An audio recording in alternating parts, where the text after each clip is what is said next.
ओम प्यारे मित्रों, सतगुरु भगवान त्यागपुरी जी महाराज की कृपा से मैं आपके अज्ञान को दूर करके ज्ञान की ज्योत जगाकर आपकी सब प्रकार की भ्रांतियों को दूर करने का प्रयास कर रहा हूँ, दृष्टि परिवर्तन करने का प्रयास कर रहा हूँ। आपकी मानसिकता को चेंज करके उसमें सब प्रकार की भ्रांतियों को दूर करने का प्रयास करना। आपका अज्ञान है क्या? जब तक आपको आत्मा का अनुभव नहीं होगा तब तक आप संसार को ही सत्य, नित्य व शाश्वत समझते रहेंगे व इस संसार के विषय भोगों में ही सुख अनुभव करते रहेंगे। जब तक आपको आत्मा का ज्ञान नहीं होगा तब तक आप अपना परमात्मा,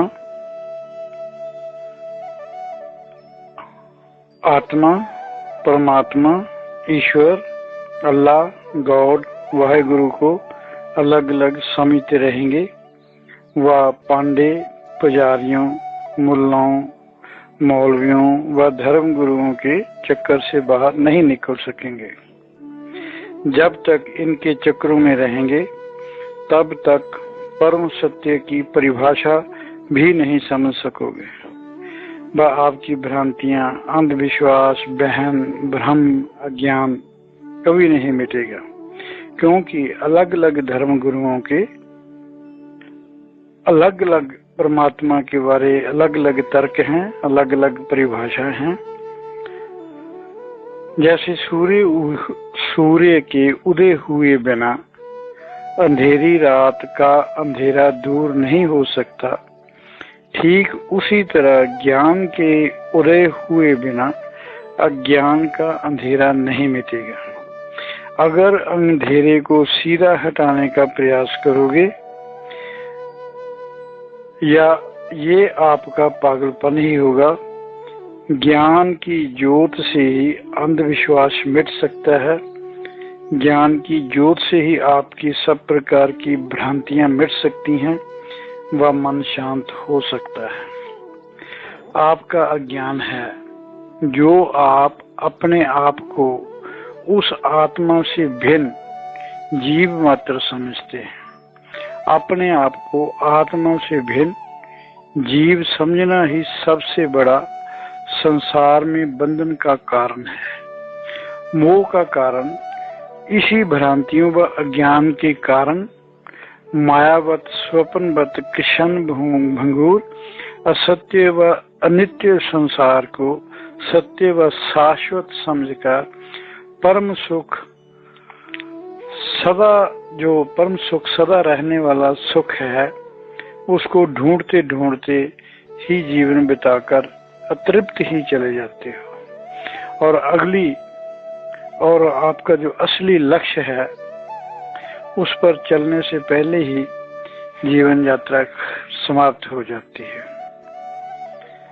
इसका एक ही सलूशन है, वह है अपने आनंदमय, तेजोमय व शांत स्वरूप को समझकर उसमें स्थित रहना व संसार के कर्म फलाकांक्षा त्याग कर प्रभु का कार्य समझकर करते रहना।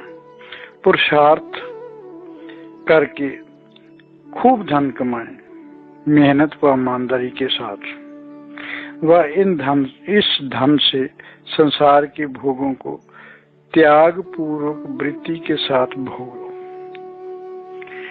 सब सुख भोगो, मगर उसके पीछे आपकी जो वृत्ति है वो त्याग पूर्ण होनी चाहिए कि ये भगवान ने दिए हैं, भगवान के हैं, भगवान जब चाहे इन्हें वापस ले लेंगे। त्याग पूर्ण वृत्ति मतलब भगवान ने दिए, भगवान के हैं, मैं भी भगवान का हूँ, उसी का प्रसाद समझकर भोग रहा हूँ। कभी भी इन्हें अपना समझने का अहंकार अपने में मत पनपने देना। ये जमीन जायदाद सदा एक के पास नहीं रहने वाली, जब ये दूसरे के पास जाएगी तब दुख नहीं, इसलिए जब ये दूसरे के पास जाएगी तब दुख ना हो, इसलिए इसे भगवान का ही समझना जरूरी। जिसकी है वह जब चाहे ले भी सकता है। इसलिए ये धन दौलत सुख सुविधाएं आए तो समझना भगवान ने कुछ समय के लिए भोगने को दी है। इसलिए भोगों के पीछे त्याग की वृत्ति दृढ़ होनी बहुत जरूरी है।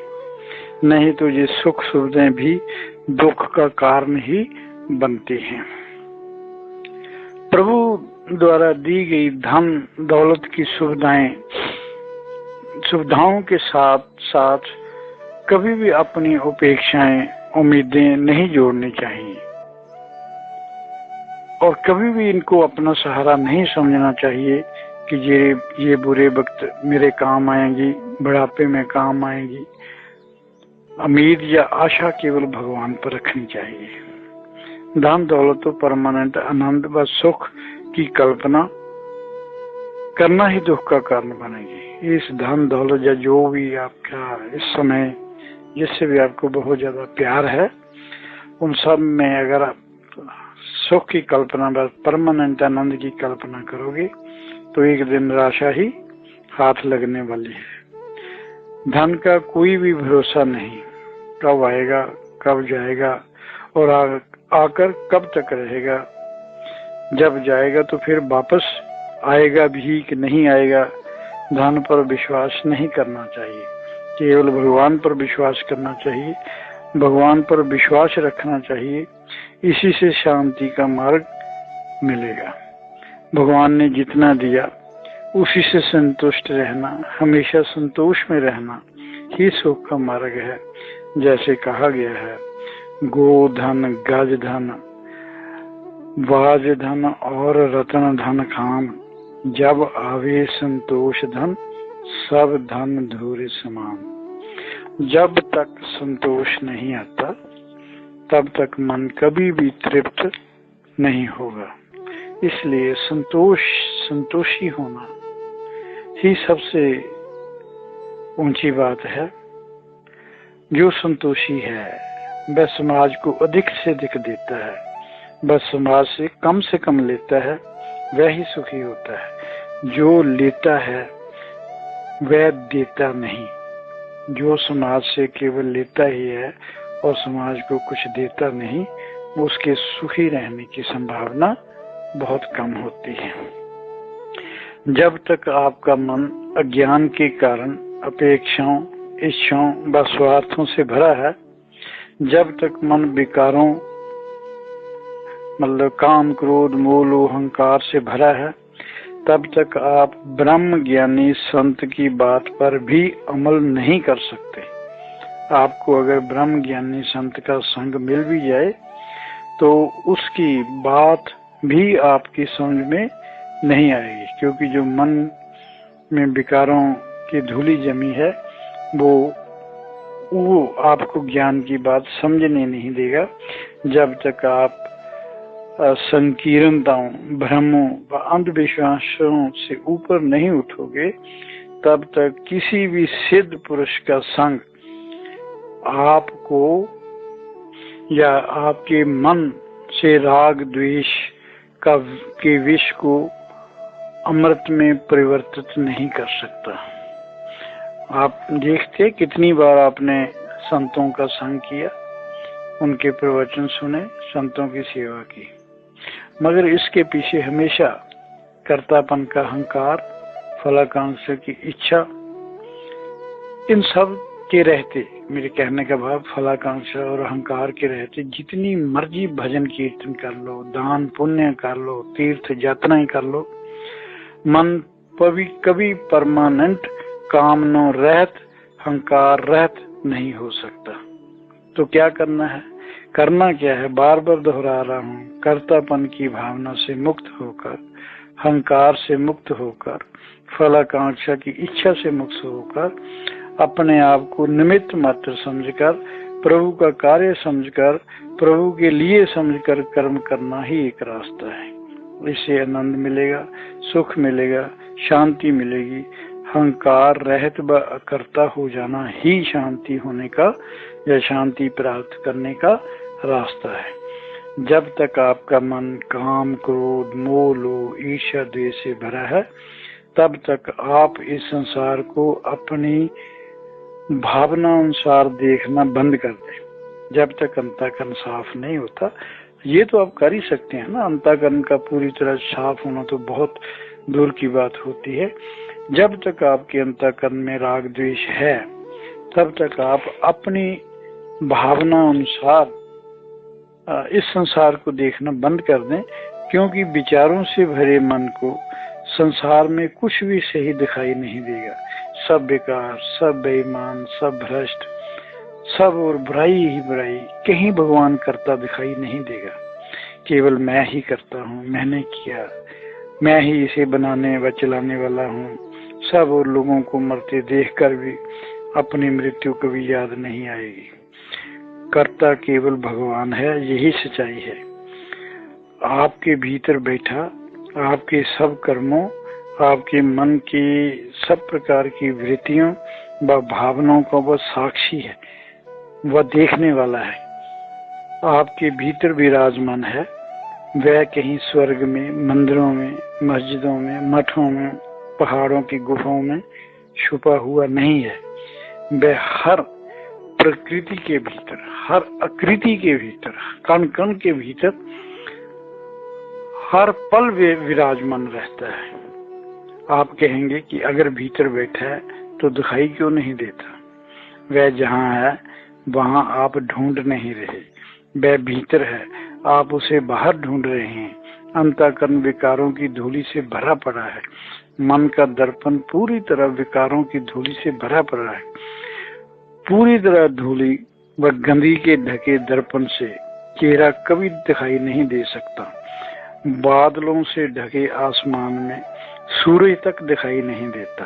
मन व अंतःकरण को विकारों से व अंधविश्वासों से व सब प्रकार की भ्रांतियों से मुक्त करो। विचार शून्य होकर, निर्विकल्प होकर व निर्विकार होकर, निर्दोष होकर, शुद्ध अंतःकरण से किसी ब्रह्मनिष्ठ ब्रह्म ज्ञानी संत के संग करके देखो, फिर खुद महसूस कर लोगे वह कहीं गया हुआ नहीं था, कहीं छिपा हुआ नहीं था, और जान जाओगे कोई इसे छीन नहीं सकता, इसे कोई चुरा नहीं सकता।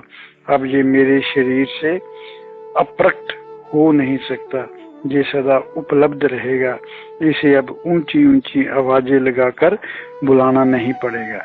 ऐसी अवस्था बनाए रखने के लिए आपको केवल एक काम करना है, वह है संसारक विषयों के प्रति मोह से निवृत्त होकर अपने स्वरूप को सदा याद रखना। आत्मज्ञान में जो बाधाएं थीं उसे पुनः नहीं उठने देना। अब अपने स्वरूप की बात तो आप सतगुरु भगवान त्यागपुरी जी महाराज से हमेशा सुनते हैं। वे अक्सर गुनाते हैं, ओम हूँ, आनंद हूँ, ब्रह्म सच्चिदानंद हूँ। क्या गुनाते हैं? ओम हूँ, आनंद हूँ, ब्रह्म सच्चिदानंद हूँ। संसारक विषयों के प्रति मोह से निवृत्त हुए बिना ऐसी आपकी भावना नहीं बन सकती। दृष्टि हमेशा अंदर रखनी और अपने ऊपर रखनी पड़ेगी। दृष्टि एक ही है। जब उसे मोह के कारण संसार में लगाओगे तो ये संसार दिखाई देगा। जब दृष्टि से मोह हटा दोगे तो संसार लुप्त हो जाएगा। फिर जो दिखाई देगा वह केवल परमात्मा ही होगा। फिर हर प्राणी, पशु, पक्षी, जहाँ तक कि जड़ व पत्थर में भी परमात्मा दिखाई देगा। फिर आपकी सत्य दृष्टि होगी, आप स्वयं सत्य हो जाएंगे, निशब्द हो जाएंगे, शांत हो जाएंगे, मौन हो जाएंगे। जब तुम अपनी मैं को मिटा दोगे तो परमात्मा जैसे बन जाओगे। स्वयं को मैं, स्वयं की मैं को मिटाना ही मार्ग है। केवल बाधा है अहंकार, बाधा है कर्तापन। स्व का ज्ञान ही परम धर्म है। जब मन विकारों से मुक्त, वासनाओं, आसक्ति, अहंकार से मुक्त, तब जो शेष है वही ब्रह्म, निष्काम व्यक्तित्व ही साधना व सिद्धि का स्वरूप है। ऐसी परम ज्ञान की स्थिति में कर्तापन अपने आप खो जाता है, सब प्रकार के मतलब पाप व पुण्य कर्म भी खो जाते हैं। फिर ऐसा मनुष्य जो करता है वह कर्म नहीं, जो कहता है, जो जानता है, उसमें अहंकार नहीं होता, सत्य होता है। फिर सब कुछ अस्तित्व करता है, स्वभाव से होता है।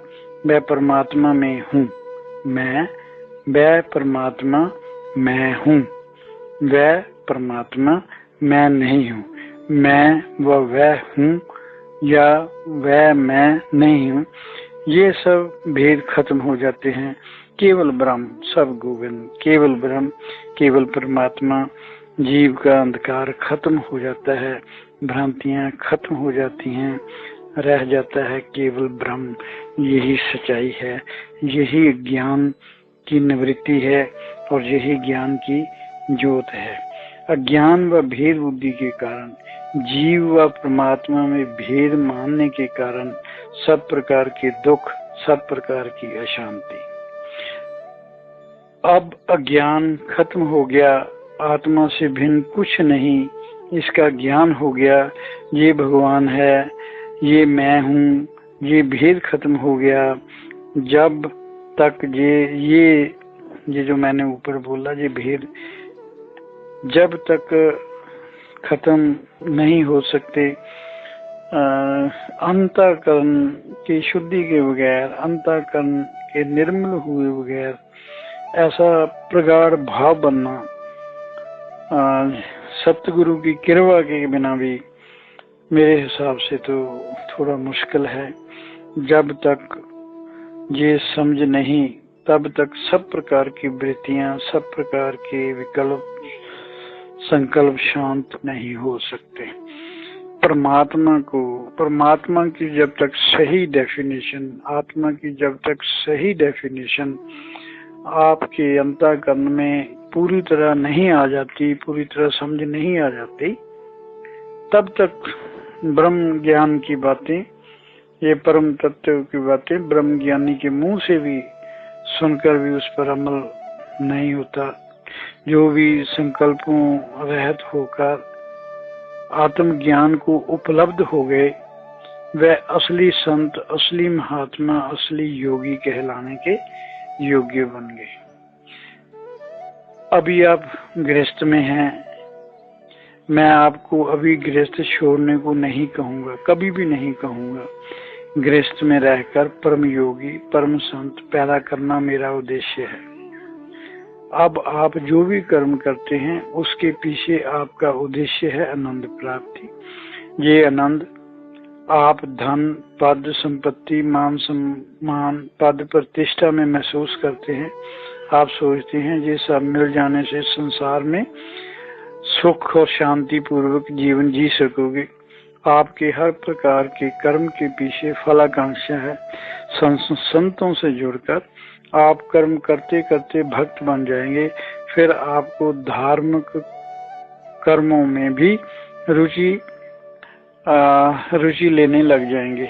संतों की संगत से आपके कर्मों में थोड़ा रूपांतर तो जरूर होता ही है, दृष्टि परिवर्तन भी होता है, मानसिकता भी बदलती है, मगर कर्मों के फल की इच्छा तो रहेगी। अगर दूसरे रूप में मन में धार्मिकता आने के कारण आपके कर्मों में रूपांतर होगा, बुरे कर्मों को छोड़कर अच्छे कर्म करने लगेंगे। दूसरों की भलाई व सेवा की भावना आपके मन में आ जाएगी। फिर गरीबों की सहायता करेंगे, दान करेंगे, धर्मशाला बनाएंगे, मंदिर गिरजे बनाने के लिए दान देंगे। सब कर्मों के बदले मन ही मन में भगवान से स्वर्ग, सदगति और मोक्ष की इच्छा करेंगे। वह समाज से इच्छा रखेंगे कि वह आपको भक्त, दानी, परोपकारी कहें। वह शरीर छोड़ने के बाद भी ये समाज आपको समाज सेवक करके याद रखे, आपकी पुण्य तिथि मनाए, आप के स्टैचू या फोटो पर फूल की माला चढ़ाकर आपको याद करें, आपकी स्मृति को बनाएं। मगर संत आपको इससे ऊपर लेकर जाते हैं। जब आपको वानप्रस्थी के रूप में बदलेंगे, संतों की बात कर रहा हूँ, तब आपकी स्थिति ऐसी बना देंगे कि आप परफेक्ट सन्यासी, परफेक्ट योगी का रूप धार कर लेंगे। कैसे होगा? फिर आप कर्म करते हुए सब कर्म करते रहेंगे। कर्मों का कोई खास महत्व आपके लिए नहीं होगा। बिना किसी किस्म की फलाकांक्षा के स्वाभाविक रूप से सब कर्म होंगे। ऐसे कर्म कर्तव्य नहीं, बल्कि खेल खेल के रूप में, स्वाभाविक रूप में, लीलावत, नाटकवत होंगे। ऐसे कर्मों के लिए हृदय में कोई अनुराग भी नहीं होगा, ना विशेष पाने जैसे मान प्रतिष्ठा, ना विशेष छोड़ने का आग्रह होगा, ना ही कर्मों के पीछे सूक्ष्म वृत्तियों में भी फलाकांक्षा होगी। मन में परम शांति होगी कि परमात्मा ही करा रहा है, परमात्मा ही कर रहा है। मगर मेरे मित्रों, जी होगा तब जब मन से भोग की व फलाकांक्षा की कामना पूरी तरह मिट जाएगी। फलाकांक्षी कभी भी तत्वबोध को नहीं समझ सकता। जब तक मन में कर्मों के फल की आकांक्षा, मन में कर्तापन का अहंकार रहेगा, तब तक मंदिरों, मस्जिदों, मठों व संसार को त्याग कर परम शांति ढूंढने में लगे रहोगे। मगर जब तक फलाकांक्षा रहेगी, तब तक ग्रहण और त्याग के संघर्ष से बाहर नहीं निकल सकोगे। परम शांति प्राप्त करने के लिए वृत्तियों का शांत होना बहुत जरूरी है।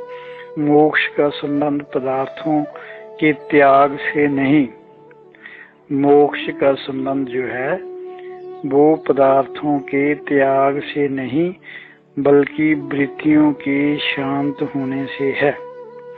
मन से अच्छी व बुरी सब प्रकार की वृत्तियां शांत होते ही संत कहलाने के काबिल बन सकोगे।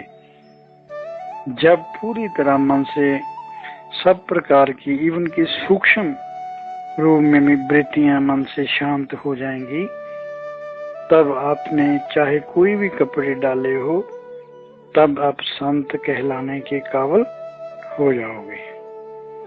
इसलिए सब भ्रांतियों को त्याग कर, अज्ञान को मिटाकर परम तत्व में स्थित होने का प्रयत्न हमेशा करते रहना चाहिए। देखो, बार बार मैं आपको कह रहा हूँ, अपने स्वरूप में स्थित निर्विकल्प और शून्य अवस्था में जब पूरी तरह मन की चंचलता खत्म हो जाए, और जब भी समय मिले अपने मन की चंचलता को खत्म करो और अपने स्वरूप में स्थित हो जाओ। इससे पहले मैंने बात की है, दिव्य दर्शनों की बात की है, दिव्य अनुभूतियों की बात की है। दिव्य अनुभूतियों के बाद मैंने साक्षी की बात की है। आपके अंदर जो महागुरु के रूप में परमात्मा विराजमान है, वो हर पल, हर समय आपको गाइड करेगा।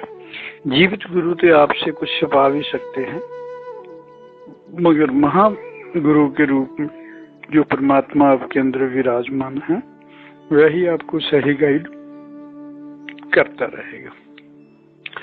और फिर एक बार मैं ये दोहराना चाहता हूँ, ये इसलिए दोहराना चाहता हूँ, बार बार इसलिए दोहरा रहा हूँ कि ऐसा करने से पहले आपकी वो स्थिति नहीं आएगी जिस स्थिति में आपका ध्यान एकाग्र हो सकेगा। कर्तापन के भाव से मुक्त होना बहुत जरूरी है कि ये कर्मों की फलाकांक्षा की भावना से मुक्त होना जरूरी है। मन से सब प्रकार के द्वंद्व, सब प्रकार की भ्रांतियां, सब प्रकार के अंधविश्वास, सब प्रकार का अज्ञान खत्म होना बहुत जरूरी है। सब प्रकार के ग्रहण, सब प्रकार के त्याग की प्रवृत्ति, निवृत्ति के भाव से मुक्त होना बहुत जरूरी है। आपकी एक वीत रागी की स्टेज होनी चाहिए, जहां सब स्वीकार ये जो भावना है छोड़ने की और ग्रहण करने की, इसके पीछे भी मैं भाव होता है, इसके पीछे भी मैं अहंकार होता है। आपको ममता रहित होना है, कामना रहित होकर अपने स्वरूप में हमेशा स्थित रहने की कोशिश करनी है। द्वैत को खत्म करके अद्वैत में स्थित होना है। पूर्ण तथाता सब गोविंद, बंधन रहित, कामना रहित होकर जीते जी परमहंस बनना है। यही मेरी कामना है। आपको अपना प्रयास हमेशा जारी रखना चाहिए। देखो, भारतीय धर्म में महात्मा, संत, ज्ञानी, गुरु, बुद्ध व शुद्ध आदि नामों से उच्च बुद्धि लोगों को संबोधित किया जाता है और इनके लक्षण जिसके चित्त की समस्त वृत्तियां समाप्त हो गई, सभी प्रकार के विकल्पों से चित्त शांत हो गया तथा केवल उस चैतन्य आत्मा में अपने स्वरूप में स्थित रहते हैं। योगी की, संत की परम दशा क्या है?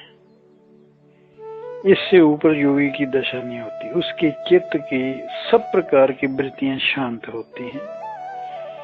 बस सब प्रकार के विकल्पों से उसका चित्त शांत हो गया होता है और केवल चैतन्य ऊर्जा में अपने आप को वो स्थित रखते हैं।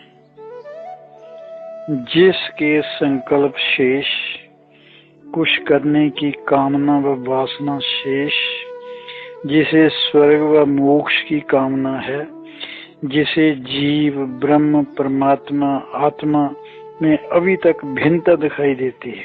देखो, मैं इंसान में भिन्नता की बात नहीं कर रहा, ये तो बहुत नीचे की बात है ना। जब आप आपको ये समझते हैं, छोटा समझते हैं, बड़ा समझते हैं, अमीर समझते हैं, गरीब समझते हैं, ऊंचा समझते हैं, नीचा समझते हैं, ये तो सब बहुत नीचे की बात है। मैं बात कर रहा हूँ जब आप जीव में, ब्रह्म में, परमात्मा में, आत्मा में किसी भी प्रकार के भिन्नता समझते हैं, तब तक आप ज्ञानी, महात्मा, संत कहलाने के काबिल कभी नहीं हो सकते।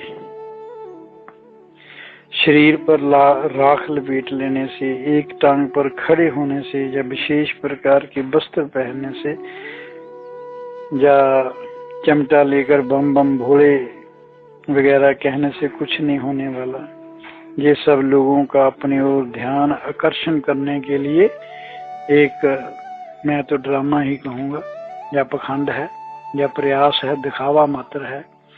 अगर कुछ होना है तो उसका रास्ता है विकल्पों से रहित होकर आत्मज्ञान को उपलब्ध होना है, जो मन की शांत व जागृत व शून्य अवस्था में ही पॉसिबल है। ये एक बार नहीं, कई बार दोहराया।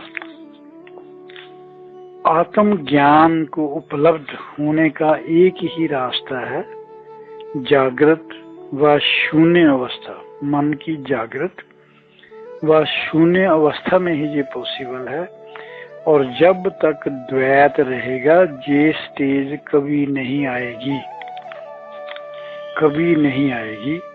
देखो, जीसस ने सूली के समय कहा था, तेरी इच्छा पूरी हो। मैं मतलब जीसस, तू भगवान, अलग अलग हुए।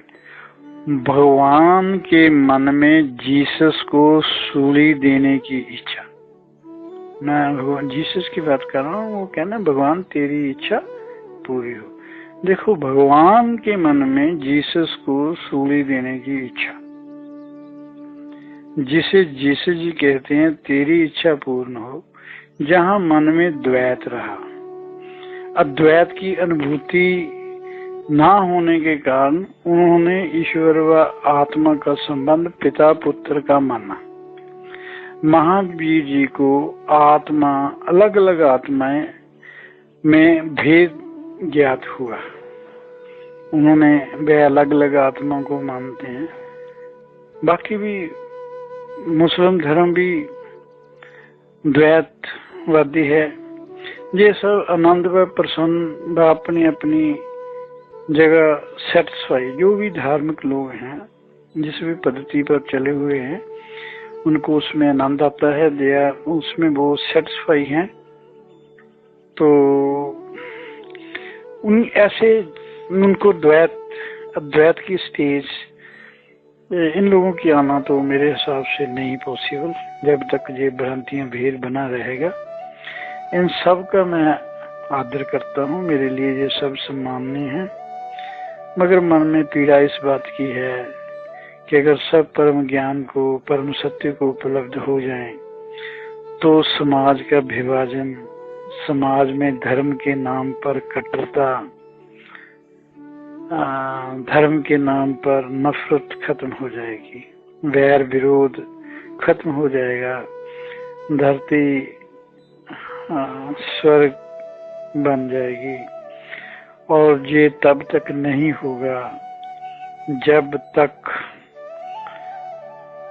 अज्ञान खत्म नहीं होगा, सब में ज्ञान की ज्योत जब तक नहीं जगेगी तब तक सब गोविंद है, सब गोविंद है की स्टेज आनी तो मुश्किल है। विभाजन तो दृष्टि में बना ही रहेगा। अगर सबको सच्चाई समझ आ जाए, भगवान सब में विराजमान असलियत है, तब असली धार्मिकता धरती पर आ जाएगी। सब प्राणी सब जगह हर ओर भगवान की हर आकृति में उस प्रभु की सत्ता को सर्वत्र देखेंगे। जब सब में परमात्मा को महसूस करेंगे तो फिर नफरत कैसे, विभाजन कैसा, फिर भ्रांति कैसे। और यही तो सच्चाई है। सर्व खलिंदन ब्रह्म, सब कहते हैं भगवान तो ओमनी प्रेजेंट है, ब्रह्मांड के हर कण कण में है, हर खंड सचखंड है, कोई ऐसा खंड नहीं जहाँ प्रभु का वास नहीं है। सब धर्म ऐसा कहते हैं, पर ये सब कहते हैं, कोई इसे मानने को तैयार नहीं, अपने जीवन में इसे उतारने को तैयार नहीं। भगवान करे सब में ऐसी बुद्धि हो जाए और सब ये सच्चाई समझ जाए। ये संभव अभी तक तो मेरे को दिखाई देता नहीं, क्योंकि द्वैत रहेगा। जब तक द्वैत की भावना रहेगी तो ये स्थिति बनी रहेगी, उग्रवाद बना रहेगा। क्योंकि जब जब द्वैत रहेगा तब तब चिंतन बना रहेगा। देखो, द्वैत रहेगा, चिंतन बना रहेगा। चिंतन करने के लिए दूसरे की जरूरत होती है, तो ही चिंतन करोगे ना। ध्यान किसका? प्रभु का करना है। एक चिंतन करने वाला मानव, दूसरा जिसका चिंतन किया जाता है भगवान। जब तक जीव अपने आप को परमात्मा से भिन्न समझता रहेगा तब तक चिंतन इस धरती पर बना रहेगा, चिंतन बना रहेगा, द्वैत बना रहेगा। ब्रह्म को, भगवान को, जीव को अपने से अलग, अपने से दूर महसूस करता रहेगा। उसके भगवान, उसके दर्शनों, मतलब भगवान के दर्शनों के लिए, उसे पाने के लिए प्रभु का भजन कीर्तन व चिंतन करता रहेगा। और ऐसी अवस्था में भजन कीर्तन करने वाला अलग, भजन कीर्तन से जिसके दर्शन करने हैं वो अलग, मन की ऐसी स्थिति बनी रहेगी। और फिर ये भी बनी रहेगी कि हमारी भावनाओं को ठेस पहुंचा दी। जब इससे जरा आगे बढ़ेंगे तो चिंतन का तरीका, चिंतन का ढंग जरा बदल जाता है। मैं संतों के संग की बात करता हूँ। चिंतन तो इतनी जल्दी नहीं छूटता, जब तक आपको आत्म साक्षात्कार नहीं हो जाता तब तक चिंतन तो नहीं छूटेगा आपका, पर जरूर इसमें परिवर्तन आता है। चिंतन का ढंग बदल जाता है संतों के संग रहकर। चिंतन होता है जैसे आप सोहम, अहम ब्रह्मस्मि, अहम ब्रह्मात्मा शिवोहम, मैं ही ब्रह्म हूँ। पूर्ण ज्ञान की अवस्था आने पर मैं ब्रह्म, मैं जो अहंकार मात्र है वह गिर जाता है, मिट जाता है, तब केवल ब्रह्म शेष रह जाता है। जीव अलग ब्रह्म अलग, ये भेद खत्म हो जाता है। जीव और ब्रह्म एक हो जाता है, द्वैत मिट जाता है, अज्ञानता मिट जाती है, सर्वत्र एक ही ब्रह्म की अनुभूति होती है। फिर अपने आप में भिन्न, अपने आप ही फिर करने की जरूरत नहीं होती। फिर अपने आप ही सब भिन्नताएं खत्म, भ्रम खत्म, संप्रदाय खत्म, ऊंच नीच खत्म, नफरत खत्म, घृणा खत्म, ईर्ष्या द्वेष खत्म, मन के सब विकार खत्म, लोभ खत्म, शोषण खत्म, यहाँ तक कि देशों की सीमाएं खत्म और एकांतवाद खत्म। समाज की ऐसी अवस्था बनाने का हम सब प्रयास संत तो करते हैं, हम सबको करना चाहिए। संतों को तो यही प्रयास करना चाहिए, ज्ञान को मिटाकर ज्ञान की ज्योत जगाने से ही ये सब संभव होता है, और ये सब संत ही जानते हैं। भगवान करे सब प्राणी सत्य को जल्द से जल्द उपलब्ध हो जाएं। हर जीव, हर आकृति में जो चेतना है वही उसकी आत्मा है। इस चेतन शक्ति के कारण ही शरीर की इंद्रियां व मन सक्रिय है। यही चेतन शक्ति आत्मा है, यही शरीर में आत्मा और ब्रह्मांड में परमात्मा है। यही अल्लाह, यही गॉड, यही वाहिगुरु है। जब ये चेतन शक्ति शरीर से निकल जाएगी, शरीर क्रियालस हो जाएगा, ये भी सभी जानते हैं। शक्तिहीन होने पर शक्ति स्वरूपा आत्मा निकल जाने के बाद सब खत्म। इसलिए जब तक शक्ति स्वरूपा आत्मा शरीर में विराजमान रहेगी, तब तक मन चित्त सक्रिय रहेगा। इसका लाभ उठाकर परम ज्ञान को प्राप्त हो सकते हो। देखो, जो असली बात है, इस शरीर में जब तक शक्ति स्वरूपा के रूप में आत्मा इसमें विराजमान है, तब तक मन सक्रिय रहेगा और इसका लाभ आप उठाकर परम ज्ञान को उपलब्ध हो सकते हो। ये मूल बात कई जन्मों तक समझ में नहीं आती। आओ सब मिलकर प्रयास करें, सत्य का प्रकाश फैलाकर अज्ञान का नाश करके व इस धरती पर प्रेम से प्रेम की ज्योत जगाकर इसे स्वर्ग का रूप दें, जहाँ एक ही धर्म हो, मानवता, एक ही ज्ञान हो, सब गोविंद है, सब गोविंद है, एक ही मान्यता हो, सब गोविंद है। जब भगवान की इच्छा से ऐसा हो जाएगा, तब ही ईश्वर सब प्रकार की प्रॉब्लम, तब ही इस विश्व से सब प्रकार की प्रॉब्लम, तब ही विश्व में पूर्ण शांति स्थापित हो सकेगी। ऐसा हुए बिना शांति स्थापित करना मात्र कल्पना रहेगी। पक्की बात विश्वास कर लो, जब तक ज्ञान की ज्योत प्रत्येक मानव के हृदय में नहीं जगती, तब तक इस विश्व को पूर्ण शांति रूप में आप कभी नहीं देखेंगे। जब सब गोविंद है तो किसके लिए एटम बम बनाएंगे? जब सब गोविंद है तो किसके लिए बंदूकें चलाएंगे? किसके लिए बम फेंकेंगे? जब सब गोविंद है, सब गोविंद है, गोविंद बिन नहीं कोई। ऐसा मानसिकता जब सब मानव की बन जाएगी, तब ही विश्व में शांति स्थापित हो सकती है। नहीं तो सिर्फ एक कल्पना ही रहेगी कि ये विश्व शांति स्वरूप, शांति, इस विश्व में पूर्ण शांति हो जाए।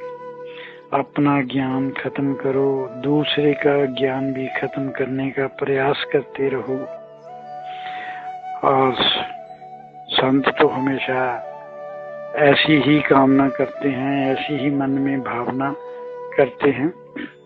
अब मैं अपना संदेश फिर एक बार आप सबके लिए, मेरा साधुवाद की कामनाओं के साथ साथ मेरा आपसे अनुरोध है, आज के बाद आप संसारक भोगों को त्याग की वृत्ति से होश पूर्वक भोगो। मैं कुछ छोड़ने के लिए कभी नहीं कहूँगा। जितनी भी सुख सुविधाएं अपनी ईमानदारी की कमाई से जुटा सकते हो, उन सब सुख सुविधाओं को त्याग पूर्वक वृत्ति के साथ होश पूर्वक भोगो। जब संसारिक विषयों के भोगों से आपका रस खत्म हो जाएगा, इस संसार के विषयों से, इन संसार के विषयों को भोग भोग कर जब इनमें से रस खत्म हो जाएगा, तब वैराग्य की अवस्था में आपके भीतर संन्यास का जन्म खुद हो जाएगा। तब वैराग्य की अवस्था में आपके भीतर संन्यास का जन्म हो जाएगा। संन्यास संसार के अनुभवों के निचोड़ से उतरेगा। संसार के विषयों के अनुभव के बिना जो संन्यास लेता है, वह अक्सर मजबूरियों या हालातों से मजबूर होकर लेता है। बहुत कम लोग वैराग के कारण सन्यासी बनते हैं, और जो मजबूरियों या हालातों से सताए हुए सन्यासी बनते हैं, ऐसे सन्यास के पीछे भी कोई न कोई संसारिक कामना व उस कामना की फलाकांक्षा छुपी होती है, जिस कारण सन्यासी डावाडोल व लड़खड़ा सकता है। परफेक्ट गृहस्थी के बाद परफेक्ट वानप्रस्थी, फिर परफेक्ट सन्यासी, तब ही आत्मज्ञान के अधिकारी व परम ज्ञान को उपलब्ध होकर परम शांति को उपलब्ध हो सकते हो। फिर उसका पाप पुण्य कोई कर्म नहीं रहता, फिर उसका जन्म मरण कोई धर्म नहीं रहता। जैसे सतगुरु भगवान अक्सर गुनाते हैं, पाप पुण्य कोई कर्म नहीं है, जन्म मरण मेरा धर्म नहीं है। ये उच्च कोटि का सन्यासी ही ऐसा उद्घोष कर सकता है। जो भी सन्यासी संसारिक भोगों को त्याग पूर्वक वृत्ति से भोगते भोगते चिंतन की पराकाष्ठा तक पहुंचते हैं, उन्हें ही अखंड ज्ञान, परम सत्य व आत्म ज्ञान का प्रसाद प्रभु से मिलता है। जिसने संसार को नहीं जाना, वह परमात्मा को नहीं जानेगा। जो संसार को दुख समझकर सदा रोता रहता है, वह परमात्मा को जानकर भी कभी आनंदित नहीं हो सकता। एक सन्यासी हमेशा आत्मा में स्थित रहता है। उसे कल्पना करने, कुछ सुनने, जानने की जरूरत नहीं होती। तो मेरा यही है, गृहस्थ के बाद आप परफेक्ट वानप्रस्थी बनिए। जहाँ भी आप रहते हैं, उस सभी गांव को, जो सभी शहर को अपना घर समझे, अपना ही संबंधी समझे। जैसे घर वालों के प्रति उनकी सेवा की निष्ठा है, वैसे ही पूरे समाज की सेवा की निष्ठा अपने अंदर पैदा करें, और धीरे धीरे